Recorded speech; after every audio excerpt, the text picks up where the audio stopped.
कल दोपहर में सूचना प्राप्त हुई थी कि थाना सिखेड़ा के खेड़ी वीरान के जंगल में एक 5 वर्षीय बालक का शव ईख के खेत में मिला है। इस सूचना पर श्रीमान वरिष्ठ पुलिस अधीक्षक महोदय और हम सभी अधिकारियों द्वारा तत्काल मौके पर पहुंचा गया।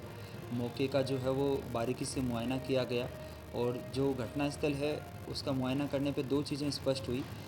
एक चीज़ ये कि जहाँ पे बच्चे का शव बरामद हुआ है वो मेन चलने वाले रास्ते से ईख के खेत के अंदर, जहाँ घनी ईख उगी हुई थी, उसके अंदर लगभग 100-125 मीटर था।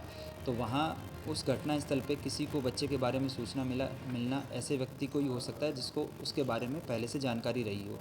उसके बाद में जब घटनास्थल का मुआयना किया गया तो वहाँ से कुछ कैंडीज़ बरामद हुई। जो ब्लेड जिससे गला रेता गया था वो ब्लेड वहाँ से बरामद हुई और वहाँ जो बच्चा था उसके गले में एक कपड़ा बंधा हुआ था।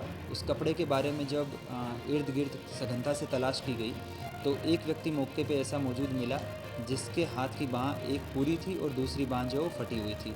जब उससे सख्ती से पूछताछ की गई तो उसने 2 व्यक्तियों द्वारा ये कृत्य किया जाना बताया।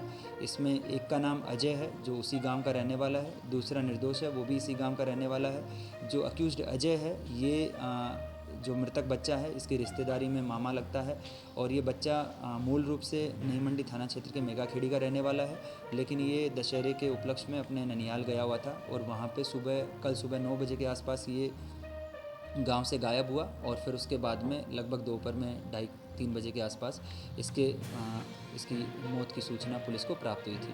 तो पुलिस ने जो दोनों अभियुक्त थे उनको मौके से हिरासत में लिया था, उनसे सघनता से पूछताछ की गई। पूछताछ में उन्होंने कैंडी कहाँ से खरीदी, ब्लेड कहाँ से खरीदा, उसके संबंध में भी बताया है। उनका भी विवेचना के दौरान डिटेल्ड बयान लिया जाएगा। जो गाँव में CCTV कैमरे लगे हैं उनको भी तलाश की जा रही है, उसके संबंध में भी एविडेंस कलेक्ट किए जाएंगे। और जो ये इस तरह से एक बहुत ही दुखद और अमानवीय कृत्य जो इन अभियुक्तों द्वारा किया गया है, तो जो DG कन्विक्शन, हमारा जो ऑपरेशन कन्विक्शन का अभियान है उसके तहत इस मुकदमे को चिन्हित किया गया है और इसमें सारे एविडेंस कलेक्ट करते हुए शीघ्र इसमें चार्जशीट लगाई जाएगी।